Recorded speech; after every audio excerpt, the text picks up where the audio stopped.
Asam urat berkat atau kutuk, ini menarik sebab saya juga dulu di 20 tahun yang lalu, 30 tahun yang lalu adalah penderita ya.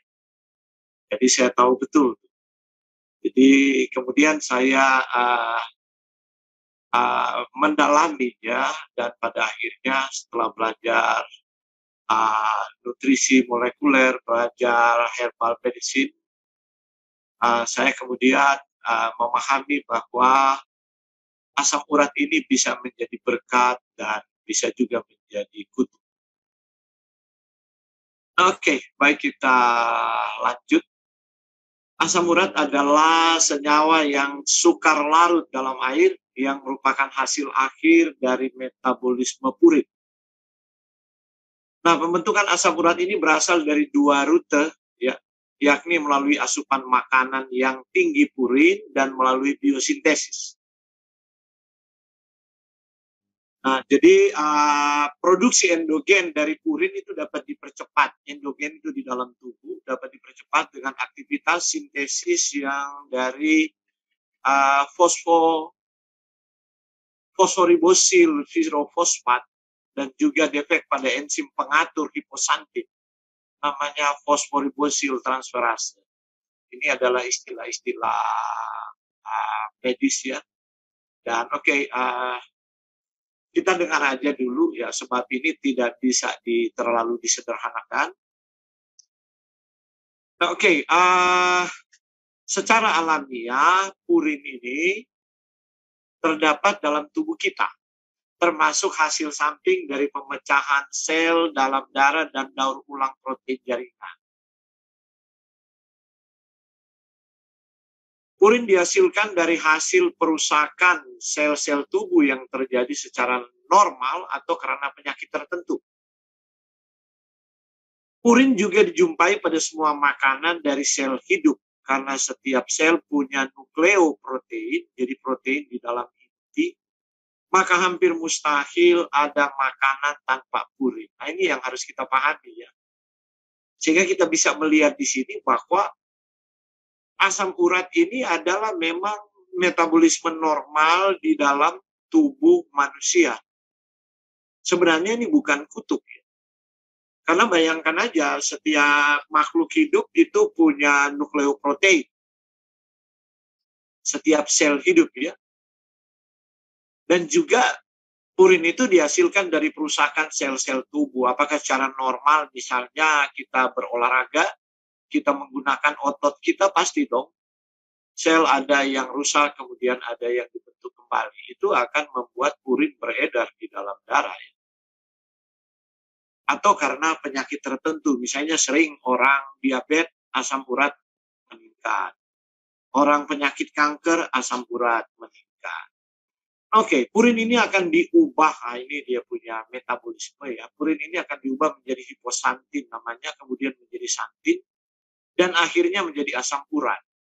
Dan ekskresi pengeluaran asam urat ini utamanya terjadi melalui urin, melalui kencing kita, dan hanya sekitar sepertiganya akan diekskresikan di kotoran. Kita berbeda dengan unggas. Unggas sebagian besar ada di kotorannya. Nah, asam urat akan difiltrasi secara bebas di glomerulus, di ginjal kita, tetapi 90% akan diserap kembali. Nah, tingkat asam urat tinggi itu disebabkan oleh berbagai faktor. Jadi tadi dia berkat asam urat. Nanti kita lihat sebentar apa berkat dari asam urat itu. Tapi kemudian waktu dia menjadi tinggi, nah ini dia. Mulai menyebabkan nyeri, arthritis. Nah, beberapa faktor itu seperti ketergantungan alkohol atau juga minuman-minuman fermentasi yang mengandung alkohol juga, itu juga mempengaruhi sampai pada kadar tertentu. Ya. Kemudian kegemukan, obesitas, ada juga resistensi insulin, karena itu sering orang diabetes itu kan dimulai dengan insulin, pasti asam uratnya juga mulai naik. Kemudian tekanan darah tinggi dan penyakit ginjal atau kerusakan ginjal. Itu juga akan mempengaruhi asam urat itu akan tinggi. Kemudian ada perbedaan individual bagaimana tubuh memproduksi dan membuang asam urat. Perbedaan individual ini disebabkan gen-gen tertentu. Kemudian ada peningkatan kerusakan sel-sel tubuh, tadi sudah disebutkan seperti kanker, leukemia, limfoma, multiple myeloma. Kemudian penderita hemolitik anemia juga, sickle cell anemia itu juga akan menyebabkan asam urat tinggi karena sel-sel darah yang hancur itu menyebabkan urin juga banyak dibongkar di dalam tubuh. Kemudian gagal jantung, preeklamsia, dan sirosis, psoriasis. Psoriasis ini satu jenis penyakit autoimun pada kulit. Kemudian hypothyroidism, ya saya pernah menderita itu. Kemudian rendah hormon paratiroid juga ini bisa menyebabkan asam urat tinggi. Ada juga karena keracunan logam berat yang kita dapatkan, ya bisa aja melalui racun-racun lingkungan, apakah itu di pestisida, herbisida, ataukah karena logam berat itu melalui makanan-makanan yang ada di perairan, ya, khususnya yang di laut atau mungkin danau, sungai, atau telaga, kolam yang tercemar logam berat. Kemudian ada kelainan genetis yang disebut Leslie-Hahn syndrome. Nah, kalau kita lihat dalam bentuk bagan patogenesis dari hyperuricemia dan asam urat, jadi itu kenapa asam urat tinggi. Jadi ada faktor yang memimpin asam urat itu produksi menjadi berlebihan, overproduksi. Ada juga faktor-faktor yang mempengaruhi asam urat itu under excretion atau sukar untuk dikeluarkan dari tubuh. Mari kita mulai dari overproduksinya karena tadi kan daya tarik faktornya. Jadi faktor-faktor dalam makanan, daging, seafood, alkohol, dan juga buah yang sangat manis, fruktosa. Kemudian orang gemuk dan insulin resisten tadi sudah mulai mengembangkan prediabetes. Baru ada faktor gen di sini, ada beberapa gen di situ kan. Ya, kita melihat di sebelah kiri.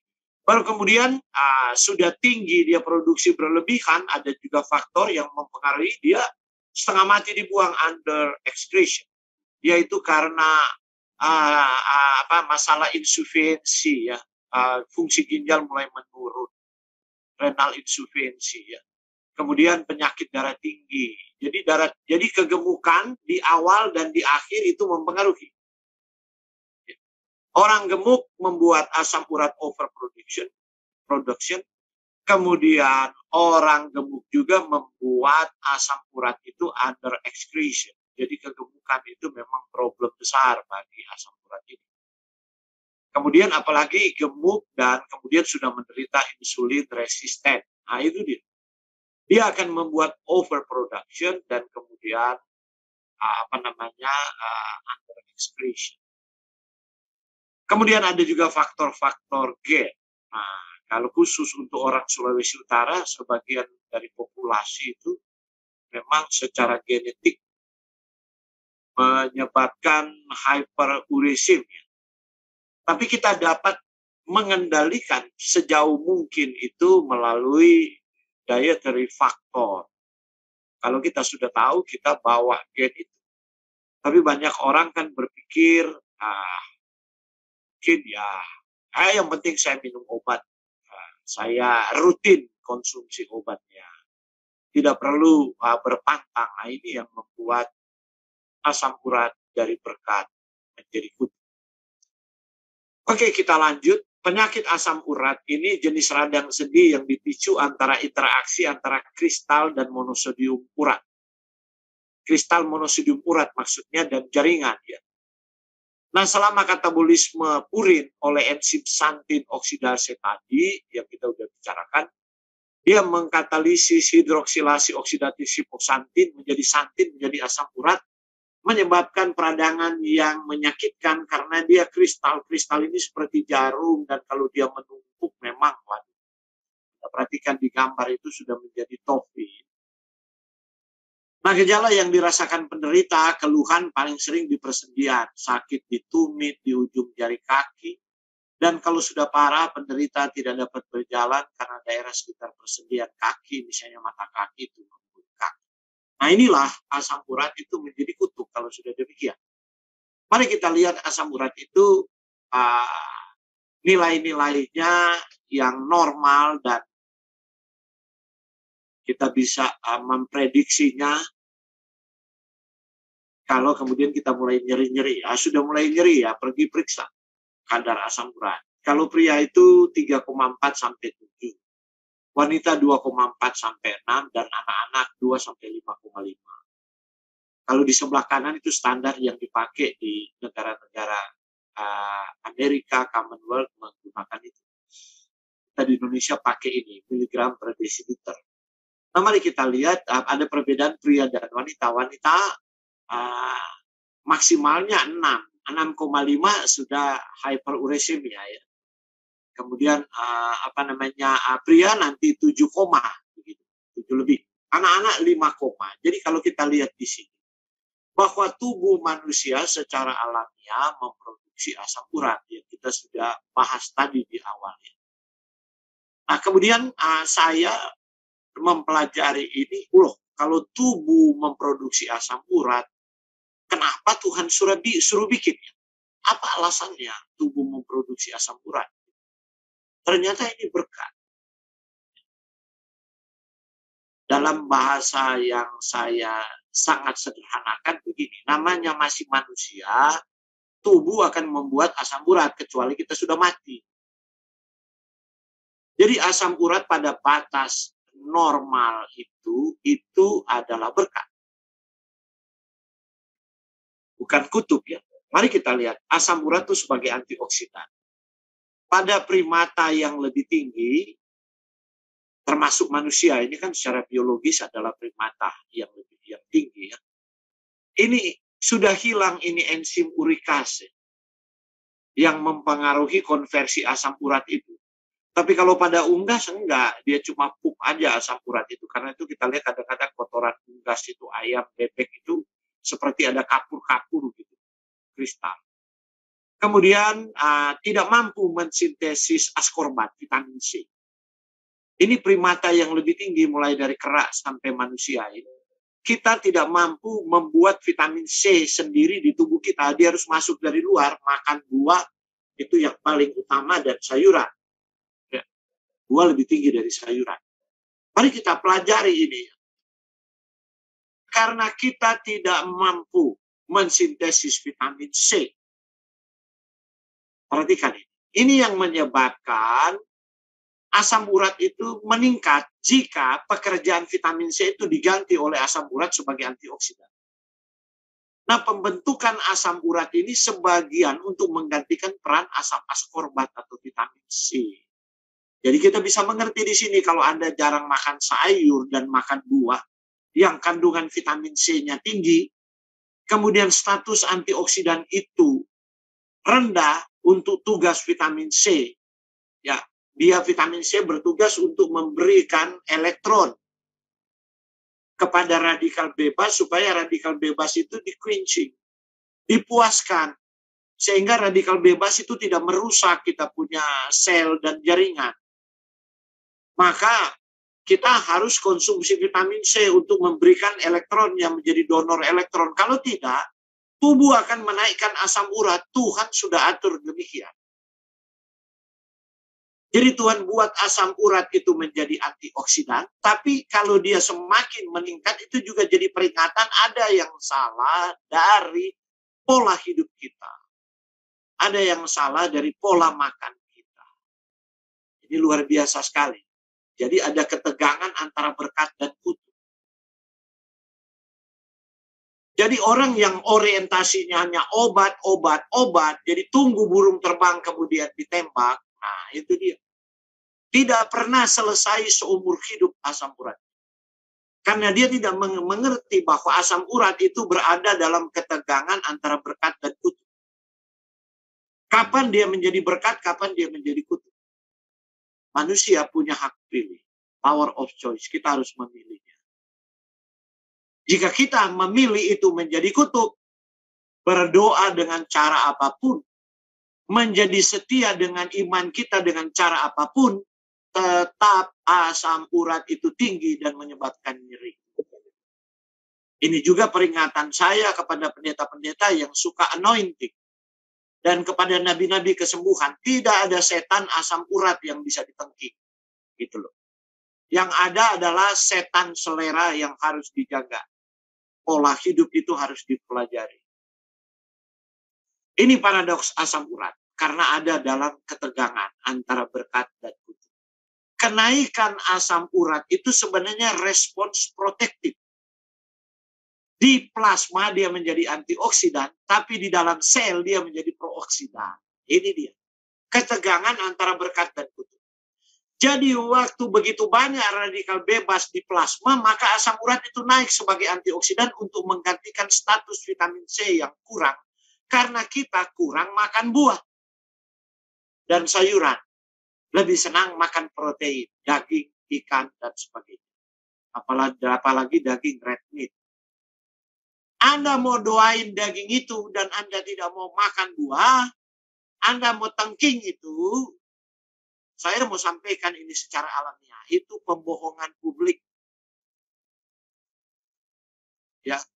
Dan dia tidak akan hilang, kecuali sugesti. Maka pendeta-pendeta yang suka tengking asam urat itu mesti bertobat. Ya.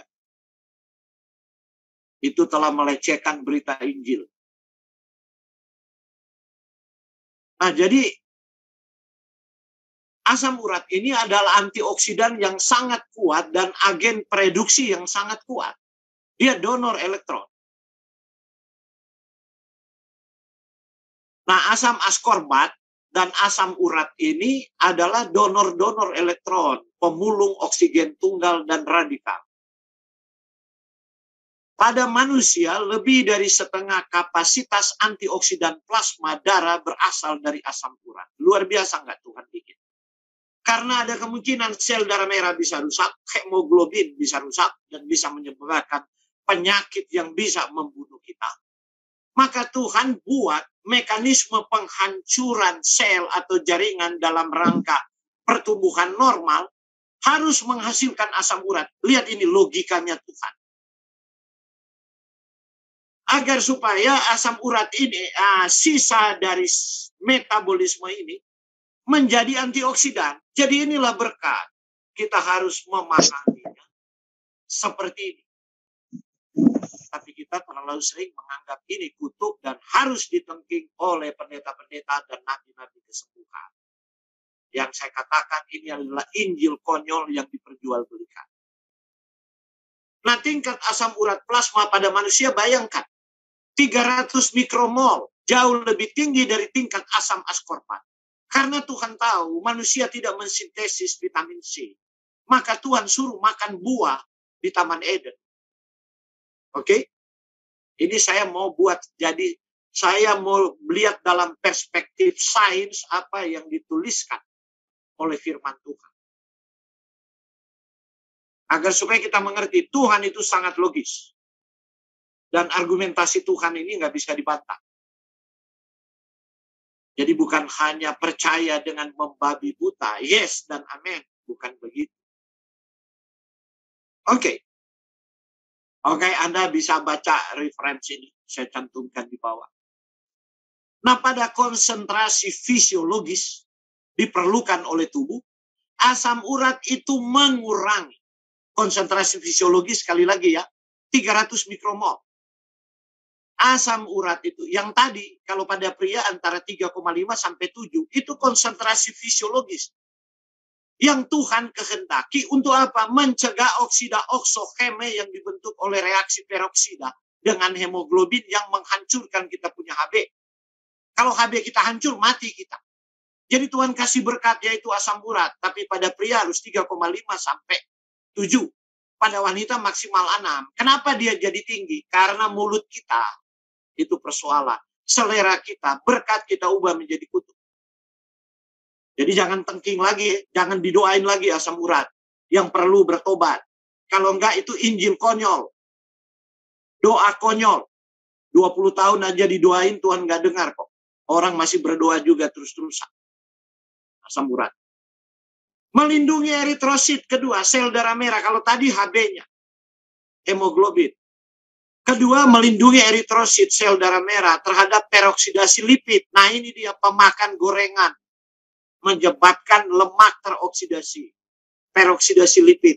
Semua orang makan gorengan sekarang. Itu merusak eritrosit. Dan Tuhan bikin asam urat untuk cegah itu. Jadi, orang yang berpikir sederhana pun bisa mengerti. Kalau begitu, kalau saya makan gorengan, saya paksa tubuh saya untuk buat asam urat lebih tinggi. Dan berkat menjadi kutub. Pilih, mau makan gorengan, mau makan kerupuk lagi, sudah asam urat. Ini melindungi eritrosit dari kerusakan peroksidatif yang menyebabkan dialisis. Dia hancur sel darah merah. Karena itu banyak orang modern nggak ada penyakit anemia, nggak ada apa-apa, sel darah merahnya turun. Nggak ada kanker dan lain-lain. Kemudian dia ada asam urat, saya sudah tahu. Pemakan gorengan, kok Bapak tahu? Ya saya tahu dong di tingkat molekuler. Gitu. Kok orang lain makan gorengan nggak apa-apa? Itu tubuh orang lain. Saya selalu ajarkan ke klien-klien saya. Kenapa sih lu urusin tubuh orang lain? Tubuh lo, urus sendiri. Jangan urus tubuh orang lain, jangan urus tubuh kakakmu, adikmu, ibumu, ayahmu, tubuhmu yang Tuhan anugerahkan kepadamu. Kenapa mereka tidak? Ya, memang tidak. Atau mungkin belum. Oke, mari kita lihat. Asam urat ini, kalau orang obesitas, dia berkorelasi untuk memprediksi perkembangan hipertensi. Waktu orang obes kemudian asam urat mulai meningkat, dia berkorelasi untuk memprediksi. Artinya tubuh memberitahu bentar lagi kamu mau darah tinggi. Bentar lagi kamu mau penyakit kardiovaskular. Begitu. Yaitu penyakit jantung dan pembuluh. Agar supaya kita mengerti kegemukan itu tidak sehat. Seperti itu. Ini kan juga problem orang Israel di padang gurun kan. Berkeluh kesah kepada Tuhan. Karena mereka makan mana, rasanya tawar. Dan mereka mengeluh kepada Tuhan dalam bahasa hiperbola. Jadi Tuhan dibohongi dengan cara berbahasa. Dia mau bohongi Tuhan, kami kurus kering karena makan mana. Ini dia. Jadi mereka mau gemuk seperti di Mesir. Atau gemuk seperti Imam Eli yang jatuh dari kursinya kemudian patah lehernya karena gemuk juga orangnya. Karena suka makan lemak dan anak-anaknya suka curi lemak. Tapi itu masalah rohani terlalu panjang, saya nggak mau menyimpang. Nanti di pembahasan rohani saya bahas. Tapi ini menarik. Ya. Maka orang obes itu banyak stres oksidatif. Dan ini akan menyebabkan kerusakan pada pembuluh darah dan kemudian menyebabkan onset serangan jantung. Seperti itu. Maka asam urat akan meningkat lebih dulu. Artinya Tuhan kasih tahu. Waktu asam urat meningkat, maka dia membentuk kristal. Luar biasa ya Tuhan. Karena dulu kan tidak ada lab. Jadi cara Tuhan buat, kalau dia sudah meningkat, dia buat kristal.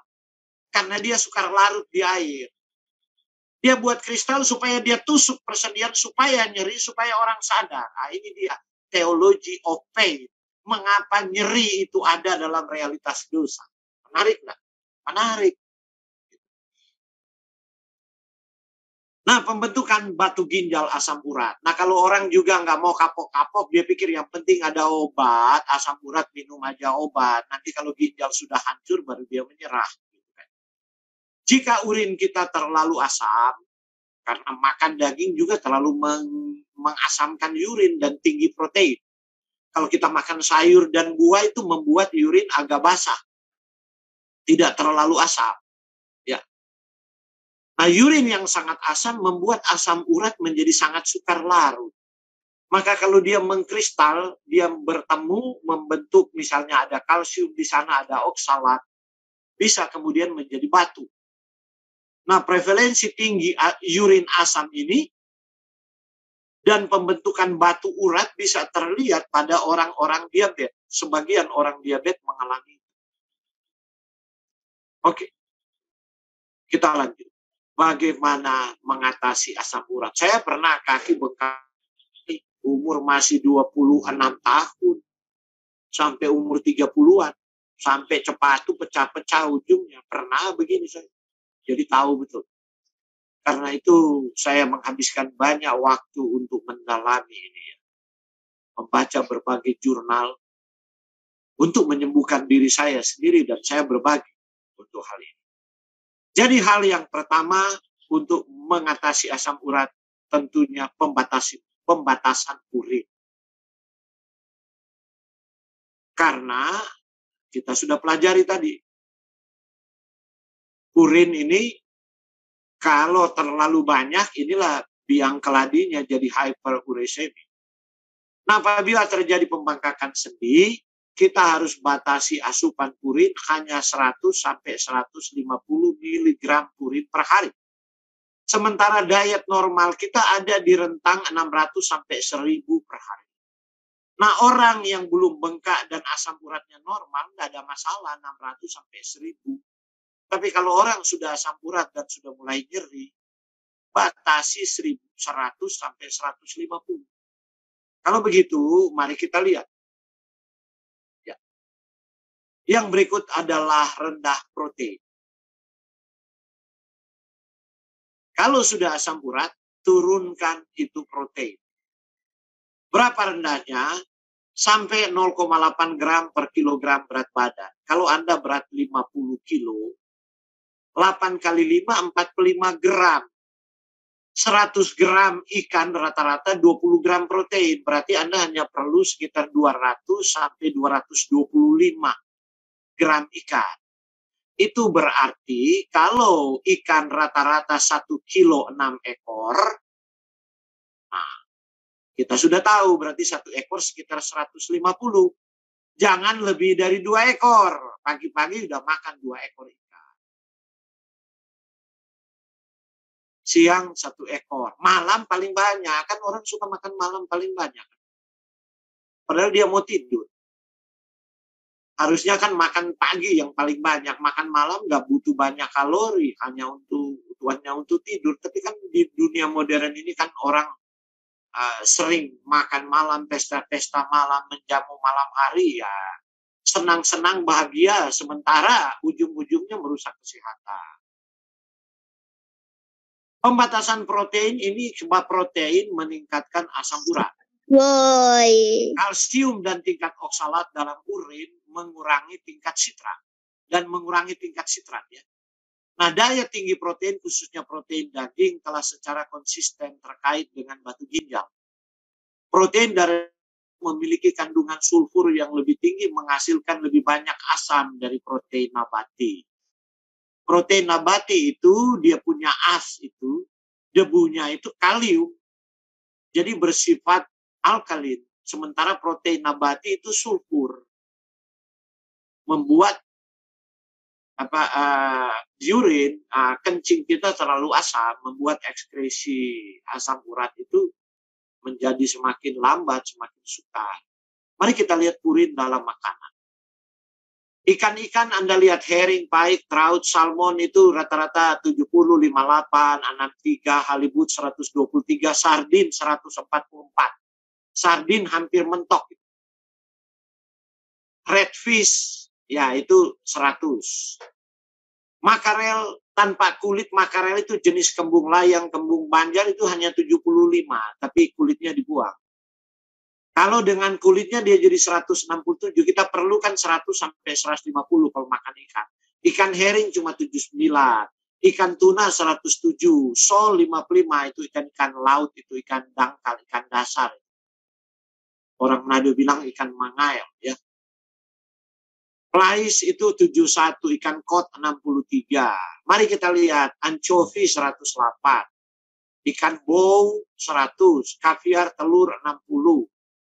Bau tanpa kulit 60, ikan tuna dalam minyak 121, smoke sprat, ini ikan yang dipanggang di asap 223, skinless radin 88, smoke salmon jadi 100, salmon 68, waktu diasapin jadi 100. Jadi cara kita mengolah makanan itu mempengaruhi tingkat asam urat. Karena itu orang sering katakan, mau urun tuh nih anti asap-asap dan bakar-bakar, diantaranya bukan saya anti. Saya mau mengajarkan pola hidup yang menghindari kita merusak diri kita. Tapi Anda berhak memilih untuk merusaknya dan minum obat. Itu hak masing-masing individu. Mari kita lihat. Tepung kedelai 123. Beans, polong-polongan yang putih itu white beans, kacang putih hanya 75. Peas. Peas itu ya lentil itu termasuk peas ya. Black eye peas 62, soybean, kacang kedelai 92, tofu 68. Siapa bilang makan tahu meningkatkan asam urat? Perhatikan ya. Itu dongeng. Produk-produk kedelai ini nggak sampai 150. Oke. Nanti pertanyaan Anda tanya sebentar. Tapi jangan tanya karena dongeng-dongeng nenek tua, ya tanya karena Anda penderita asam urat dan makan tahu dia nyeri gitu. Tapi kalau Anda nggak makan kemudian Anda bilang nyeri, itu dongeng nenek tua ya. Anda lebih percaya iklan dan percaya dusta. Sekarang babi 434. Organ dalam dari ox itu sejenis lembu ya 444. Liver hati dari kalb yang 460. Fish sardin, jadi ikan kaleng, ikan sardin kaleng 480. Jamur 488. Jadi orang asam urat berhentilah dengan mushroom, dengan jamur. Dipikir oh ini tumbuhan kok Pak, kok saya ini vegetarian, saya makan jamur kok asam urat saya sampai bengkak-bengkak. Saya bilang ya lah iya dong. Mending Anda makan ikan daripada Anda makan jamur. Loh Pak, saya vegetarian ya, Sakai PDW lah itu pilihan. Atau makan tofu. Loh dokter bilang nggak bisa makan tofu, jadi saya ganti makan jamur. Anda lihat?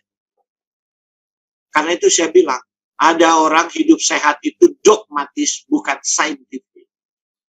Tapi saintifik juga bukan berarti tidak sesuai dengan firman Tuhan yang bagi orang Kristen artinya tidak biblikal. Karena itu saya kait-kaitkan dengan Bible. Agar supaya orang mengerti. Sains itu tidak bertentangan dengan Alkitab pada batas-batas tertentu. Kemudian hati babi, pokoknya babi-babi itu asam uratnya wah. 515, 516, 530. Ox liver 544. Kemudian ragi 680. Orang asam urat masih mau makan roti pakai ragi. Ya ampun. Lupa kan katanya di Alkitab Tuhan Yesus suruh makan roti. Terus saya sudah asam urat Sakai PDW gitu loh. Emangnya kalau nggak makan roti mati loh. Kan ada nasi yang memang gandum juga tidak hidup di Indonesia. Nenek moyang kita tanam padi, tanam beras. Tanam padi, makan nasi. Kenapa harus makan gandum? Jadi Anda lihat semua di sini. Yang paling tinggi ragi bir. Orang kalau ada asam urat jangan ngebir. Baru coklat 2.300. Orang asam urat masih mau makan coklat. Aduh, takut. Karena itu penghobi coklat. Coklat ini bukan daging kan Pak? Sekarang orang bilang, oh asam urat nggak boleh brokoli. Brokoli cuma 81 bahasa purit. Nggak boleh kacang. Walnut cuma 25. Almond, yang nuts, kecuali peanuts. Ya. Oke. Saya mau luruskan semua yang dongeng-dongeng nenek tua. Berikut mengatasi asam urat. Asupan kalori itu sesuai kebutuhan. Penderita gangguan asam urat yang kelebihan berat badan harus diturunkan dengan tetap memperhatikan jumlah konsumsi kalori. Jangan terlalu cepat diturunkan. Kalau orang sudah ada asam urat dan gemuk, jangan lebih dari 4 kilo dalam 1 bulan. Jangan pergi ke ahli diet konyol. Malah suruh makan lemak. Keto diet, asam urat, babak belur loh. Kalau tujuannya hanya ngurusin. Kalau hanya ngurusin ya beli plester aja dan tampal di mulut. Bisa kurus tuh. Jadi mau diet turunkan berat badan itu harus ahli yang tuntun. Dia harus tahu efek dari penurunan. Jadi begini, kalori yang terlalu sedikit, tubuh akan menggunakan lemak dibakar. Nah, kalau lemak dibakar, keton bodies itu naik, itu akan mengurangi pengeluaran asam urat, maka asam urat meningkat. Anda mau kurus tapi asam urat meningkat dan badan nyeri, itu kan diet konyol namanya. Kemudian, konsumsi karbohidrat mesti kompleks. Karbohidrat kompleks seperti nasi, beras merah, beras hitam, ubi, talas, keladi, kimpul, ganyong, singkong, sangat baik dikonsumsi karena akan meningkatkan pengeluaran asam urat melalui urin. Karena dia karbohidrat kompleks. Ya, dia punya es itu kalium. Dia punya debu. Mempengaruhi asam basa. Berikut. Nah, ini dia. Fruktosa meningkatkan asam urat. Fruktosa tinggi terdapat seperti high fructose corn syrup. Jus komersial yang diperkaya fruktosa, sirup, gula permen, gula putih yang agak kental dan putih sekali sering ditambah di jus. Kalau kita minum air jeruk, jus, dikasih cairan putih kental, itu fruktosa yang dibuat dari jagung, jagung manis. Jadi kalau Anda asam urat, jangan makan jagung manis. Loh kan Pak, ini buah jagung ya, terserah kamu lah. Fruktosa tinggi juga terdapat dalam buah-buahan seperti lengkeng, cempedak, mangga arum manis, mana lagi, duren. Loh kan Pak, ini buah bukan daging, terserah lah. Kadang-kadang kan saya bilang begitu, orang masih geger. Karena dia nggak mengerti molekuler, studi saya kan molekuler. Fruktosa ini mempengaruhi asam urat, bukan cuma asam urat, triglyceride juga. Jadi jangan salah, orang vegan mau menghindari asam urat, malah asam uratnya luar biasa karena vegan, hobi makan mangga arum manis, makan jagung sweet corn. Nah, dan dia bangga jadi vegan. Karena itu asam urat nggak berhenti. Saya katakan sebab banyak juga orang vegan konsultasi dengan saya. Dengan asam urat udah bengkak-bengkak dan mau frustrasi, udah nggak makan daging kok asam urat. Ini problemnya.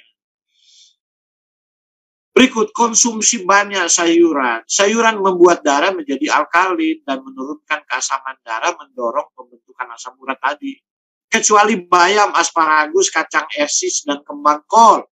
Kenapa? Ini bukan meningkatkan asam urat, tapi karena asam oksalat yang tinggi bersaing dengan asam urat, tubuh prioritaskan buang asam oksalat lebih cepat karena dia lebih larut air.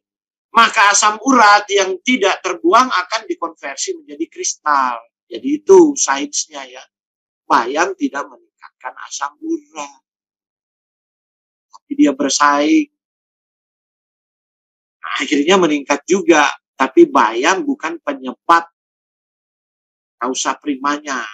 Seperti daging.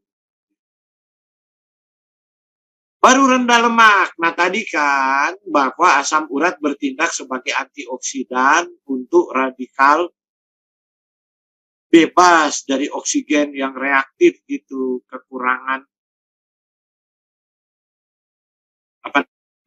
kekurangan molekul yang kekurangan oksigennya. Nah, lemak dapat menghambat ekskresi asam urat melalui urin. Selain lemak itu meningkatkan radikal bebas. Nah, konsumsi lemak sebaiknya sebanyak 10-15% dari total kalori kalau Anda sudah penderita asam urat. Makanan yang digoreng bersantan serta margarin itu dan mentega harus dihindari. Ada perbedaannya antara margarin dan mentega. Tapi kalau orang di Manado sebut semua itu mentega aja. Mentega itu contoh butter.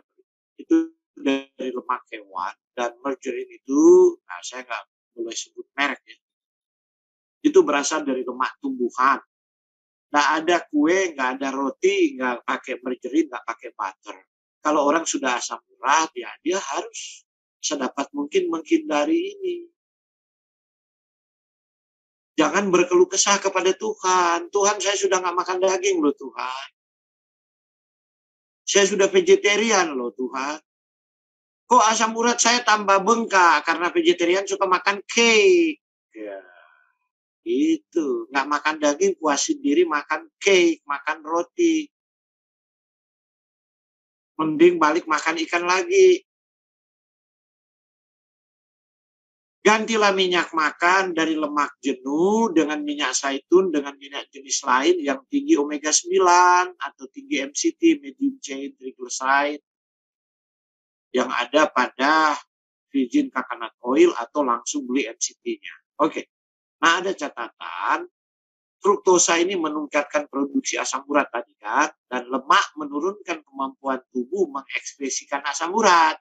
Jadi walaupun Anda sudah tidak makan daging, Anda seorang vegetarian, Anda penghobi buah manis tadi, dan Anda hobi goreng-gorengan, kan vegetarian. Kan vegetarian, tempe goreng jadi kerupuk tempe, tahu goreng jadi kerupuk tahu, ya udahlah sakarepe dewe lah, nikmatilah asam urat sampai bengkak-bengkak. Ini problem. Saya ditanyakan sejak 20 tahun lalu itu, tapi orang nggak mau kapok. Kalau saya bilang ya, orang bilang, itu kan wawur. Nah, tapi sekarang orang makin menyadari, setelah 20 tahun juga asam uratnya nggak berhenti. Ya, mungkin si wawur itu benar, tapi dia perlu 20 tahun untuk berpikir. Mengatasi asam urat. Dehidrasi meningkatkan kadar asam urat.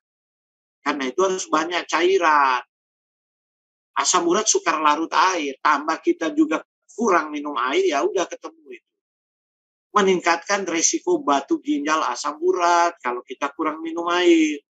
Ada banyak orang nanti mau minum air, kalau dokter sudah katakan, ini udah masalah, ginjal tinggal 40%, air mesti dibatasi, baru dia ingin minum air banyak. Ini kan manusia berdosa ya, selalu memang begini. Saya juga dulu begitu sih. Di zaman jahiliyah, waktu hikmat itu belum datang. Disarankan untuk minum air 2,5 liter atau 10 gelas sehari. Itu minimal kalau ginjal masih sehat. Di atas itu bisa sampai 3 liter ya, boleh. Tapi kalau orang bertambah umur semakin tua kan ya, fungsi ginjal semakin menurun ya, hati-hati juga terlalu banyak air ya. Dan jangan minum air sekaligus, harus terbagi sepanjang hari. Kira-kira tiap 2 jam dan 30 menit sebelum makan besar, dan kira-kira ya 1,5 jam sampai 2 jam sesudah makan besar baru kita bisa minum air banyak. Oke. Selain itu cairan bisa diperoleh melalui buah-buahan berair, apel, nanas, pepaya, belimbing manis, belewa, melon, semangka. Ini dia. Makan belewa, melon, semangka, sirsak, jambu air. Sudah berair, membuat juga ekskresi asam urat semakin cepat. Luar biasa ya, Tuhan suruh makan buah. Nah, jadi kalau Tuhan suruh makan buah, jangan hina. Jangan bilang, jadi kencing gitu. Jangan nanti kapok kalau tubuh udah nyeri di mana-mana karena asam urat. Ada orang kan, saya seminar, kasih makan banyak buah dan lain, nyelutuk. Cuma jadi kencing kalau makan buah sekarang dewe lah.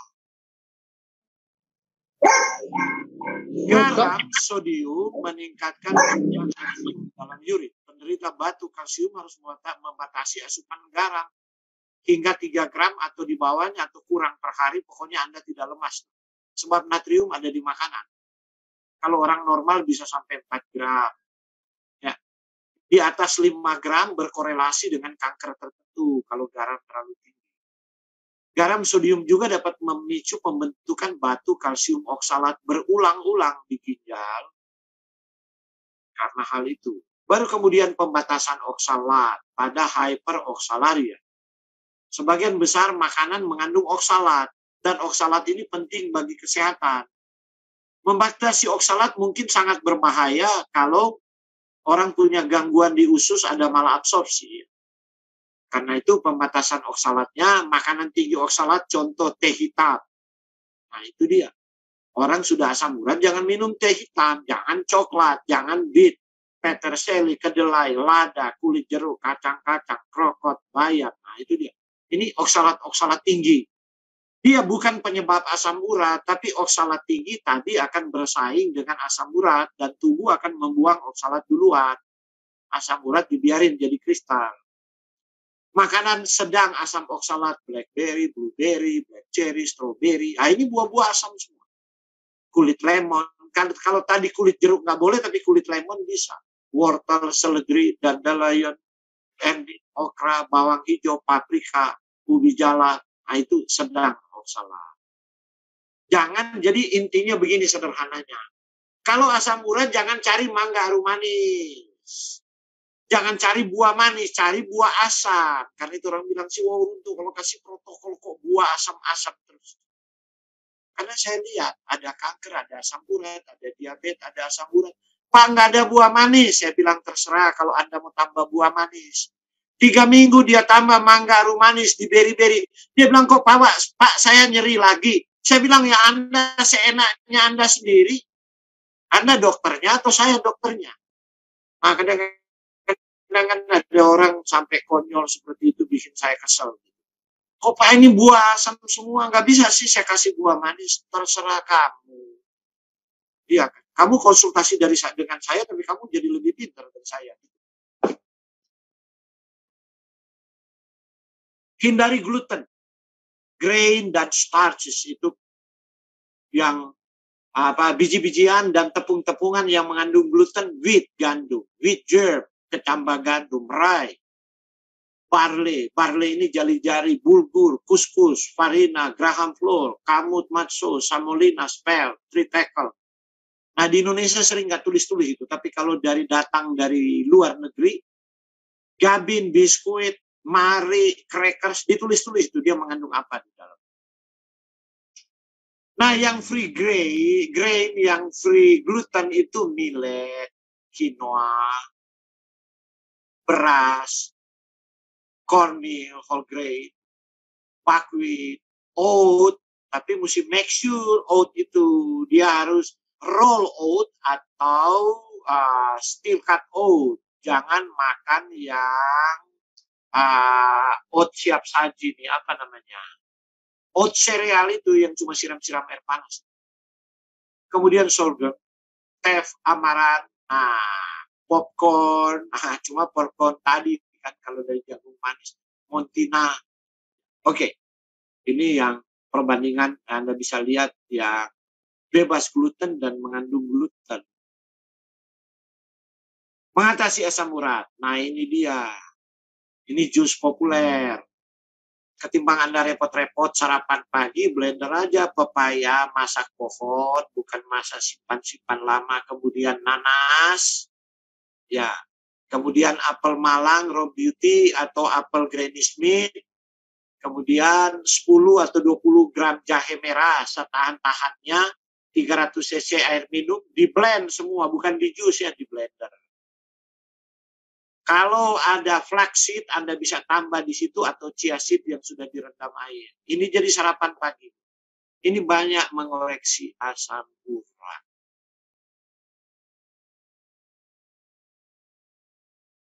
Oke, yang berikut. Nah, Anda bisa, kalau masih kebal juga, ya itu tadi kan Anda bangun pagi, minum jeruk nipis atau minum lemon, minum dulu air, bangun pagi-pagi minum air dulu, minum jeruk nipis atau minum lemon, baru kemudian 1 jam kemudian minum ramuan smoothies ini, baru kemudian jam 10 itu labu siam, kentang lokal dengan kulitnya, kentang lokal bukan kentang hibrida ya, kentang kecil itu. Kemudian di blend di jam 10 ya. Dan minum ini. Kalau asam urat juga masih kebal, ya sore hari ada jahe merah lagi, sari jeruk nipis atau lemon, ya Anda rendam di situ. Jahe merahnya Anda udah masak dulu, air jahe itu dikasih jeruk nipis atau lemon. Atau di blend sekaligus, minum di pagi dan malam. Jadi ini boleh minum di pagi waktu bangun tidur, ya, tapi selalu harus dimulai minum air. Dan 3 ramuan ini aja sudah banyak menolong orang untuk mengoreksi asam uratnya. Kecuali ya, tadi dia udah punya gen yang membuat overproduction dan membuat under excretion. Nah, itu mungkin perlu konsultasi teknis yang lebih ini, sehingga saya perlu kasih assessment, melihat pola makan dan sebagainya, kemudian saya kasih saran-saran yang lebih rinci. Oke, sampai di sini dulu. Terima kasih.